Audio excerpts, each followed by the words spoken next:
ಮಿತ್ರರೇ ನಮಸ್ಕಾರ. ಮಿತ್ರರೇ, ನಾನು ಈ ವಿಡಿಯೋ ರೆಕಾರ್ಡ್ ಮಾಡ್ತಾ ಇರುವಂತಹ ಈ ಸಂದರ್ಭದಲ್ಲಿ ತಮಿಳುನಾಡಿನ ಬಿಜೆಪಿ ಘಟಕಕ್ಕೆ ಅಣ್ಣಾಮಲೈ ಅವರು ರಾಜೀನಾಮೆಯನ್ನು ಕೊಟ್ಟಾಗಿದೆ. ಬಿಜೆಪಿಯ ಪ್ರಾಥಮಿಕ ಸದಸ್ಯತ್ವಕ್ಕೆ ರಾಜೀನಾಮೆಯನ್ನು ಸಲ್ಲಿಸಿದ್ದಾರೆ ಎನ್ನುವಂತಹ ಸುದ್ದಿಯನ್ನು ಬಹುತೇಕ ಎಲ್ಲ ರಾಷ್ಟ್ರೀಯ ಮಾಧ್ಯಮಗಳು ಕೂಡ ಕ್ವಶನ್ ಮಾರ್ಕ್ ಇಲ್ಲದೆ ಪ್ರಸಾರ ಮಾಡ್ತಾ ಇದ್ದಾವೆ. ಇದರ ಅರ್ಥ ಏನು ಕೇಳಿದ್ರೆ, ಅಣ್ಣಾಮಲೈ ಬಿಜೆಪಿಯಿಂದ ಹೊರಗೆ ಬಂದಾಗಿದೆ, ರಾಜೀನಾಮೆಯನ್ನು ಸಲ್ಲಿಸಿದ್ದಾಗಿದೆ. ಸ್ವತಃ ರಾಷ್ಟ್ರೀಯ ಅಧ್ಯಕ್ಷ ನಿತಿನ್ ನಬೀನ್ ಅವರಿಗೆ ಈ ರಾಜೀನಾಮೆಯನ್ನು ಕೊಟ್ಟಿದ್ದಾರೆ ಎನ್ನುವಂಥದ್ದು ಕನ್ಫರ್ಮ್ ಆಗ್ತಾ ಇದೆ. ಆದರೆ ಅಣ್ಣಾಮಲೈ ಅವರು ಇದುವರೆಗೆ ಅಧಿಕೃತವಾಗಿ ಘೋಷಣೆ ಮಾಡಿಲ್ಲ. 2 ದಿನಗಳ ಒಳಗಾಗಿ ಈ ಬಗ್ಗೆ ಮಾತನಾಡ್ತೀನಿ ಅಂತ ಅಣ್ಣಾಮಲೈ ದೆಹಲಿಗೆ ಹೋಗುವ ಮುನ್ನವೇ ಹೇಳಿದ್ರು. ಇದರ ಅರ್ಥ ಏನು ಕೇಳಿದ್ರೆ, ಅಣ್ಣಾಮಲೈ ಬಿಜೆಪಿಯಿಂದ ಹೊರಗೆ ಬಂದಾಗಿದೆ. ಹಾಗಾದ್ರೆ ಮುಂದೇನು? ಯಾಕೋಸ್ಕರವಾಗಿ ಅಣ್ಣಾಮಲೈ ಈ ತೀರ್ಮಾನವನ್ನು ಕೈಗೊಂಡ್ರು? ಬಿಜೆಪಿಯ ಅಧ್ಯಕ್ಷರು ಅಣ್ಣಾಮಲೈರನ್ನ ಮನವೊಲಿಸೋದಕ್ಕೆ ಏನೆಲ್ಲ ಆಫರ್ಗಳನ್ನು ಕೊಟ್ಟರು? ಅಣ್ಣಾಮಲೈ ಯಾಕೋಸ್ಕರವಾಗಿ ಅದನ್ನು ತಿರಸ್ಕಾರ ಮಾಡಿದ್ರು? ಅಣ್ಣಾಮಲೈ ಹೊರಗೆ ಬಂದಿರೋದ್ರಿಂದ ಬಿಜೆಪಿಯ ಮೇಲಾಗುವಂತಹ ಪರಿಣಾಮ ಏನು? ಕೇವಲ ತಮಿಳುನಾಡಿನ ಮೇಲೆ ಪರಿಣಾಮ ಆಗತ್ತಾ ಅಥವಾ ರಾಷ್ಟ್ರ ಮಟ್ಟದಲ್ಲಿ ಪರಿಣಾಮ ಆಗತ್ತಾ? ಅಣ್ಣಾಮಲೈ ತಮಿಳುನಾಡಿನಲ್ಲಿ ಏನ್ ಮಾಡೋದಕ್ಕೆ ಹೊರಟಿದ್ದಾರೆ? ಬೈ ಎಲೆಕ್ಷನ್ ನಲ್ಲಿ ಸ್ಪರ್ಧೆ ಮಾಡ್ತಾರೆ ಎನ್ನುವಂತಹ ಸುದ್ದಿ ಇದೆಯಲ್ಲ, ಅದು ನಿಜವಾ? ಎಲ್ಲವುದನ್ನ ಈ ವಿಡಿಯೋದಲ್ಲಿ ನಿಮಗೆ ಡೀಟೇಲ್ ಆಗಿ ತಿಳಿಸ್ಕೊಡ್ತೀನಿ. ನೀವು ಈ ವಿಡಿಯೋನ ಕೊನೆವರೆಗೂ ಮಿಸ್ ಮಾಡದೆ ನೋಡಿ.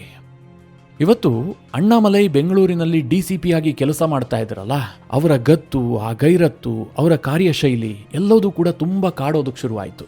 ಅಣ್ಣಾಮಲೈ ಅವತ್ತು ರಾಜೀನಾಮೆ ಕೊಡದೆ ಅದೇ ಪೊಲೀಸ್ ವೃತ್ತಿಯಲ್ಲಿ ಇದ್ದಿದ್ದೇ ಆಗಿದ್ರೆ ಅವರು ಬಹುಶಃ DIG ಲೆವೆಲ್ನಲ್ಲಿ ಇರ್ತಾ ಇದ್ರು. ಯಾಕೆಂತಂದ್ರೆ ಅವರ ಜೊತೆಗೆ ಅವರ ಕೇಡರ್ನಲ್ಲಿರುವಂತಹ ಎಲ್ಲ ಆಫೀಸರ್ಗಳು ಕೂಡ ಆ ಹಂತಕ್ಕೆ ಬೆಳೆದಿದ್ದಾರೆ.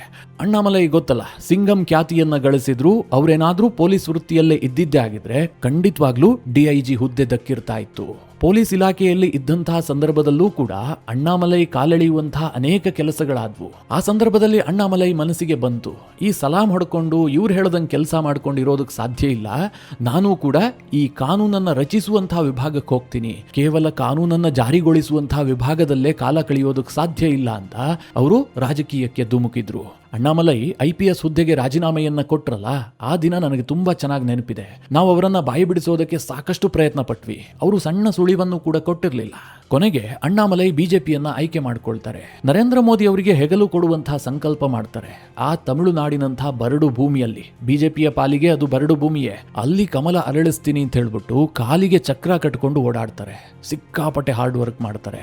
ಅದಕ್ಕೆ ಸಿಕ್ಕಂತಹ ಪ್ರತಿಫಲ ಏನು ಕೇಳಿದ್ರೆ, ಇವತ್ತು ಅಣ್ಣಾಮಲೈ ಅವರು ಬಿಜೆಪಿಗೆ ರಾಜೀನಾಮೆಯನ್ನ ಕೊಟ್ಟಿರುವಂತಹದ್ದು. ಅಂತಹದೊಂದು ವಾತಾವರಣವನ್ನ ಬಿಜೆಪಿಯ ನಾಯಕರು ನಿರ್ಮಾಣ ಮಾಡಿರುವಂತಹದ್ದು. ಅಣ್ಣಾಮಲೈಗೂ ಬೇರೆ ನಾಯಕರಿಗೂ ಏನ್ ವ್ಯತ್ಯಾಸ ಕೇಳಿದ್ರೆ, ಸಾಮಾನ್ಯವಾಗಿ ಒಬ್ಬ ರಾಜಕೀಯ ನಾಯಕ ಪಕ್ಷವನ್ನ ಬಿಡುವಂತಹ ಸಂದರ್ಭದಲ್ಲಿ ಅದರ ಯಾವ ನಾಯಕರನ್ನೂ ಭೇಟಿಯಾಗೋದಿಲ್ಲ. ಪಕ್ಷದ ಪ್ರಾಥಮಿಕ ಸದಸ್ಯತ್ವಕ್ಕೆ ರಾಜೀನಾಮೆ ಕೊಡೋದಿದೆಯಲ್ಲ, ಅದೊಂದು ಮೇಲ್ ಮಾಡ್ತಾರಷ್ಟೇ. ಕೆಲವರು ಬಾಯಿ ಮಾತಿನಲ್ಲಿ ಘೋಷಣೆ ಮಾಡ್ತಾರೆ. ಬೆಳಗ್ಗೆ ಯಾವ ಪಕ್ಷವನ್ನ ಟೀಕಿಸ್ತಾ ಇದ್ರೋ ಸಂಜೆ ವೇಳೆಗೆ ಆ ಪಕ್ಷವನ್ನ ಹೋಗಿ ಸೇರ್ಕೊಳ್ತಾರೆ. ಅಂತಹ ರೀತಿಯಲ್ಲಿ ಈ ದೇಶದಲ್ಲಿ ಪಕ್ಷಾಂತರ ನಡೆಯುತ್ತೆ. ಆದರೆ ಅಣ್ಣಾಮಲೈ ಎಷ್ಟು ಡಿಫರೆಂಟ್ ಅನ್ನೋದನ್ನ ರಾಜೀನಾಮೆ ವಿಚಾರದಲ್ಲೂ ತೋರಿಸ್ಬಿಟ್ಟಿದ್ದಾರೆ. ಅವರು ದೆಹಲಿಗೆ ಬರ್ತಾರೆ, ರಾಷ್ಟ್ರೀಯ ಅಧ್ಯಕ್ಷ ನಿತಿನ್ ನಬೀನ್ರನ್ನ ಭೇಟಿ ಆಗ್ತಾರೆ. ಅವರಿಗೆ ಸುದೀರ್ಘವಾದಂತಹ 5 ಪುಟಗಳ ರಾಜೀನಾಮೆ ಪತ್ರವನ್ನ ಕೊಟ್ಟಿದ್ದಾರೆ ಎನ್ನುವಂತಹ ವರದಿ ಇದೆ. ಅಂದ್ರೆ ನಾನು ಯಾಕೆ ರಾಜೀನಾಮೆ ಕೊಡ್ತಾ ಇದ್ದೀನಿ, ನನ್ನ ಉದ್ದೇಶ ಏನು, ಪರಿಕಲ್ಪನೆ ಏನು, ನಾನು ಏನ್ ಮಾಡೋದಕ್ಕೆ ಹೊರಟಿದ್ದೀನಿ, ಎಲ್ಲವುದನ್ನ ಬಿಜೆಪಿ ರಾಷ್ಟ್ರೀಯ ಅಧ್ಯಕ್ಷರಿಗೆ ಕನ್ವೆ ಮಾಡಿದ್ದಾರೆ. ಈ ಸಂದರ್ಭದಲ್ಲಿ ನಿತಿನ್ ನಬೀನ್ ಅವರು ಅಣ್ಣಾಮಲೈರನ್ನ ಪಕ್ಷದಲ್ಲೇ ಉಳಿಸ್ಕೊಳ್ಳೋದಕ್ಕೋಸ್ಕರವಾಗಿ ಅನೇಕ ರೀತಿಯಲ್ಲಿ ಪ್ರಯತ್ನ ಮಾಡಿದ್ದಾರೆ ಎನ್ನುವಂಥ ಮಾಹಿತಿಯೂ ಸಿಗ್ತಾ ಇದೆ. ಅಂದ್ರೆ ಅವ್ರಿಗೆ ಕೆಲವೊಂದಷ್ಟು ಆಫರ್ಗಳನ್ನು ಕೊಟ್ಟಿದ್ದಾರಂತೆ. ನಿಮಗೇನು ಬೇಕೋ ಅದನ್ನ ಪಕ್ಷ ಕಲ್ಪಿಸುತ್ತೆ, ಪಕ್ಷದಲ್ಲೇ ಮುಂದುವರಿರಿ, ಯಾವ ಕಾರಣಕ್ಕೂ ಕೂಡ ಪಕ್ಷವನ್ನ ಬಿಡಬೇಡಿ, ನಿಮಗೆ ತಮಿಳುನಾಡಿನಲ್ಲಿ ಫ್ರೀ ಹ್ಯಾಂಡ್ ಕೊಡ್ತೀವಿ, ಹೀಗೆಲ್ಲ ಏನೇನೋ ಆಫರ್ ಮಾಡಿದಾರಂತೆ. ಫೈನಲಿ ರಾಜ್ಯಸಭೆಯ ಸದಸ್ಯತ್ವ ಸ್ಥಾನವನ್ನ ಕೊಡೋದಾಗಿಯೂ ಕೂಡ ಆಫರ್ ಮಾಡಿದ್ದಾರೆ ಎನ್ನುವಂತಹ ಸುದ್ದಿ ಇದೆ. ಅದನ್ನೂ ಕೂಡ ಅಣ್ಣಾಮಲೈ ಒಪ್ಕೊಂಡಿಲ್ಲ ಅಂತ ಮಾಧ್ಯಮಗಳೇ ವರದಿ ಮಾಡ್ತಾ ಇದ್ದಾವೆ. ಇಲ್ಲಿ ಬಿಜೆಪಿ ಟ್ರೈನ್ ಹೋದ ಮೇಲೆ ಟಿಕೆಟ್ ತೆಗೆದುಕೊಂಡಿರುವಂತಹದ್ದು ಪಕ್ಕ. ಒಬ್ಬ ಪಕ್ಷಕ್ಕೆ ನಿಜವಾದಂತಹ ಅಸೆಟ್ ಆದ ನಾಯಕನನ್ನ ಉಳಿಸ್ಕೊಳ್ಳೋದಕ್ಕೆ ಬಿಜೆಪಿ ಸಾಕಷ್ಟು ವಿಳಂಬ ಮಾಡಿದೆ ಅಂತ ನನಗಂತೂ ಅನ್ನಿಸ್ತಾ ಇದೆ. ನೀವೇ ಯೋಚನೆ ಮಾಡಿ, ದೇಶಾದ್ಯಂತ ರಾಜ್ಯಸಭಾ ಚುನಾವಣೆ ನಡೆಯೋದಕ್ಕಿದೆ. ಕರ್ನಾಟಕದಲ್ಲಿ ಬಿಜೆಪಿಗೆ 1 ಸ್ಥಾನ ಸಿಗುತ್ತೆ. ಅದಕ್ಕೆ ಯಾರ್ಯಾರ ಹೆಸರು ಕೇಳಿ ಬರ್ತಾ ಇದೆ? ಮಾಜಿ CM ಸದಾನಂದ ಗೌಡ, ಮಾಜಿ ಪ್ರಧಾನಿ ದೇವೇಗೌಡರು, ಈಗ ಸಾಲದ್ದಕ್ಕೆ ಸುಮಲತಾ ಅಂಬರೀಶ್ ಹೆಸರು ಕೂಡ ಕೇಳಿ ಬರ್ತಾ ಇದೆ. ನಾನಿಲ್ಲಿ ಯಾರನ್ನೂ ಅಂಡರ್ ಎಸ್ಟಿಮೇಟ್ ಮಾಡ್ತಾ ಇಲ್ಲ. ಹೇಳಬೇಕು ಅಂತಂದ್ರೆ ನನ್ನ ಮನಸ್ಸಿನಲ್ಲಿ ದೇವೇಗೌಡರ ಬಗ್ಗೆ ಅಪಾರವಾದಂತಹ ರೆಸ್ಪೆಕ್ಟ್ ಇದೆ. ಆದ್ರೆ ನಾವಿವತ್ತು ಜನ್ಜಿ ಅಂತ ಚರ್ಚೆ ಮಾಡ್ತಾ ಇದೀವಿ. ಯುವಕರು ಒಂದು ಕನ್ಫ್ಯೂಷನ್ ಝೋನ್ ನಲ್ಲಿದ್ದಾರೆ.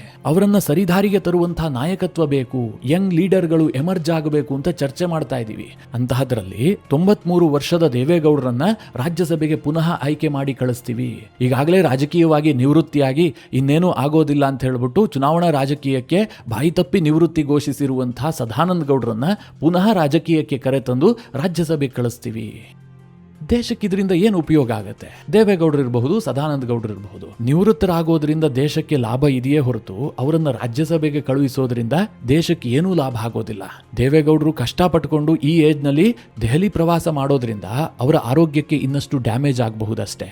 ನಾನು ಯಾಕೆ ಈ ವಿಚಾರವನ್ನ ಇಲ್ಲಿ ಮಧ್ಯದಲ್ಲಿ ಹೇಳಿದೆ ಅಂತಂದ್ರೆ, ಒಂದು ಕಡೆ ಅಣ್ಣಾಮಲೈ ಇರಂತಹ 41 ವರ್ಷದ ನಾಯಕ ಪಕ್ಷದ ವ್ಯವಸ್ಥೆಯಿಂದ ಬೇಸರಗೊಂಡು ಹೊರ ಹೋಗ್ತಾ ಇದ್ದಾರೆ. ಇನ್ನೊಂದು ಕಡೆಯಲ್ಲಿ ಈ ಎಲ್ಲ ವಯಸ್ಸಾದಂತಹ ನಾಯಕರನ್ನ ಪುನಃ ನಾವು ರಾಜ್ಯಸಭೆಗೆ ಕಳುಹಿಸೋದಕ್ಕೆ ಯೋಚನೆ ಮಾಡ್ತಾ ಇದ್ದೀವಿ. ಇದು ನನಗೆ ಬಹಳ ವೈರುಧ್ಯ ಅಂತ ಅನ್ನಿಸ್ತಾ ಇದೆ. ಅದಕ್ಕೋಸ್ಕರವಾಗಿ ನೋವಿನಿಂದ ಈ ಮಾತನ್ನ ಹೇಳ್ತಾ ಇದ್ದೀನಿ. ಯಾಕೆ ಬಿಜೆಪಿ ಬಗ್ಗೆನೇ ಚರ್ಚೆ ಮಾಡ್ತಾ ಇದ್ದೀವಿ ಅಂತಂದ್ರೆ, ಬೇರೆ ಯಾವುದೋ ಪಕ್ಷದಲ್ಲಿ ಇದನ್ನ ನಿರೀಕ್ಷೆ ಮಾಡೋದಕ್ಕೆ ಸಾಧ್ಯ ಇಲ್ಲ. ಕಾಂಗ್ರೆಸ್ನವರು ಹೆಚ್ಚಾಗಿ ಕುಟುಂಬ ರಾಜಕಾರಣ ಮಾಡುವಂಥವ್ರು, ಅಥವಾ ಅಲ್ಲಿ ಯಾವುದೋ ಜಾತಿ ಅಥವಾ ಧರ್ಮವೇ ಹೆಚ್ಚು ಪ್ರಾಧಾನ್ಯತೆಯನ್ನ ಪಡೆದುಕೊಳ್ಳುತ್ತೆ. ಅದು ಒಂದು ಕುಟುಂಬಕ್ಕೆ ಗುಲಾಮಗಿರಿಯನ್ನ ಪ್ರದರ್ಶನ ಮಾಡ್ತಿರುವಂತಹ ಪಕ್ಷ ಆಗಿ ಇವತ್ತು ಹೊರಹೊಮ್ಮಿದೆ.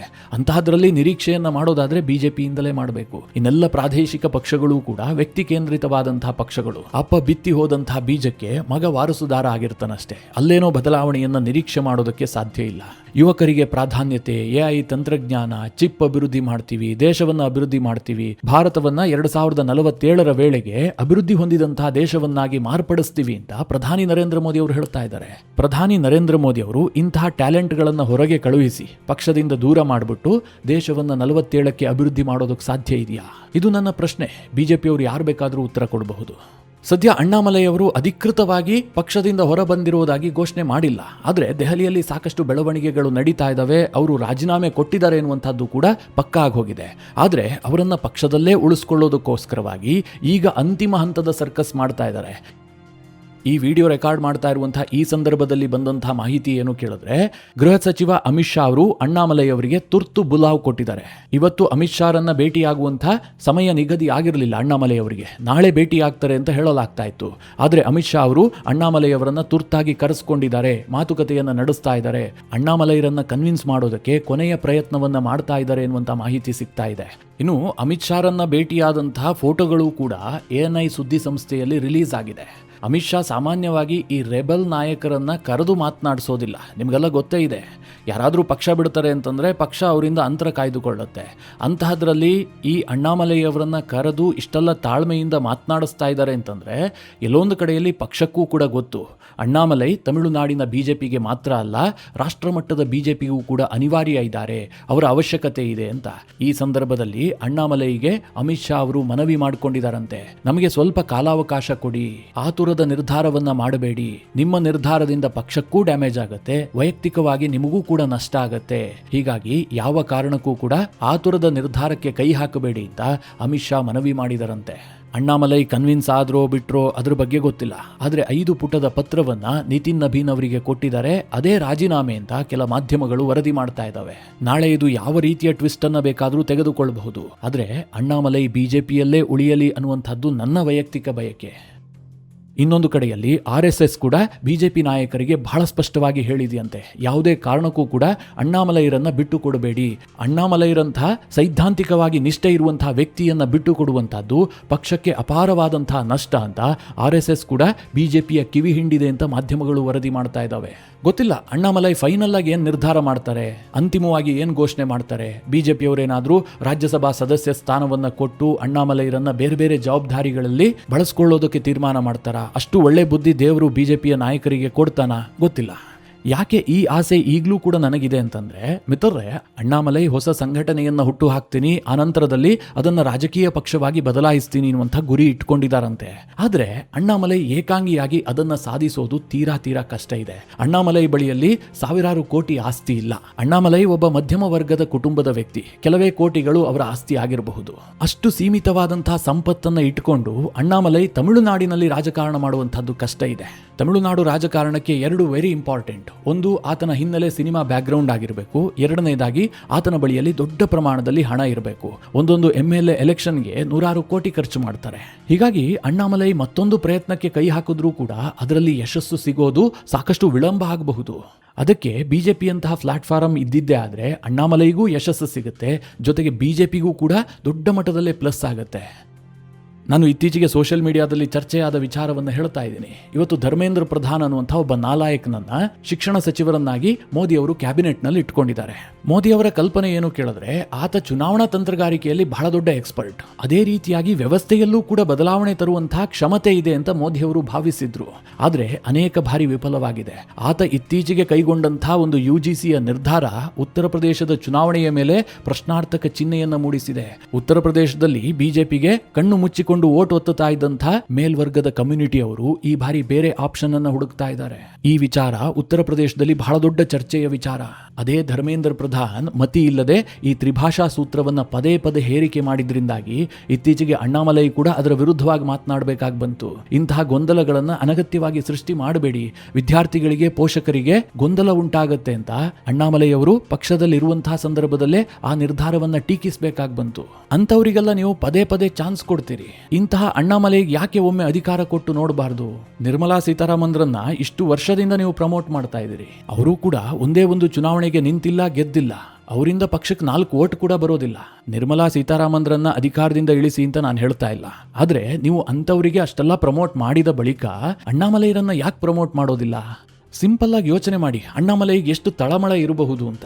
ಅವರಿಗೀಗ 41 ವರ್ಷ, ಜೀವನದ ಅತ್ಯಂತ ಅಮೂಲ್ಯವಾದಂತಹ ಮಧ್ಯ ವಯಸ್ಸಿನಲ್ಲಿದ್ದಾರೆ. ಏನಾದರೂ ಸಾಧನೆ ಮಾಡೋದಾದ್ರೆ ಈಗ ಮಾಡಬೇಕು. ಈಗ ಒಂದು 10 ವರ್ಷ ಹಾಗೋ ಹೀಗೋ ಕಳೆದು ಹೋಯ್ತು ಅಂತಂದ್ರೆ ಅಣ್ಣಾಮಲೈ ಕೂಡ ಕಳೆದು ಹೋಗ್ಬಿಡ್ತಾರೆ. ಇಂತಹ ಸಂದರ್ಭದಲ್ಲಿ ನೀವು ಅನಗತ್ಯವಾಗಿ ಎಕ್ಸ್ಪೆರಿಮೆಂಟ್ ಮಾಡ್ತೀರಿ. ಆ ಕಿತ್ತೋದ AIDMK ಜೊತೆಗೆ ಮತ್ತೆ ಮೈತ್ರಿ ಮಾಡ್ಕೊಳ್ತೀರಿ. ಇವತ್ತು ಬಿಜೆಪಿ ಹೈಕಮಾಂಡ್ ತುಂಬಾ ಸ್ಟ್ರಾಂಗ್ ಆಗಿದೆ, ಅವರು ಮಾಡಿದ್ದೇ ನಿರ್ಧಾರ ಅಂತ ದೇಶಾದ್ಯಂತ ಹೇಳಲಾಗುತ್ತೆ. ಆದರೆ ತಮಿಳುನಾಡಿನ ವಿಚಾರದಲ್ಲಿ ನನಗೆ ಹಾಗೆ ಅನ್ಸೋದಿಲ್ಲ. ತಮಿಳುನಾಡಿನ ಬಿಜೆಪಿ ಘಟಕಕ್ಕೆ ಹೈಕಮಾಂಡ್ ಯಾರು ಕೇಳಿದ್ರೆ ಅಮಿತ್ ಶಾ ಕೂಡ ಅಲ್ಲ, ನಿತಿನ್ ನಬೀನ್ ಕೂಡ ಅಲ್ಲ, ಅಥವಾ ನರೇಂದ್ರ ಮೋದಿ ಅವರು ಕೂಡ ಅಲ್ಲ. ತಮಿಳುನಾಡಿನ ವಿಚಾರದಲ್ಲಿ ಬಿಜೆಪಿಗೆ ಹೈಕಮಾಂಡ್ ಪಳನಿಸ್ವಾಮಿ ಮತ್ತು ಆ ಅಣ್ಣಾ DMK.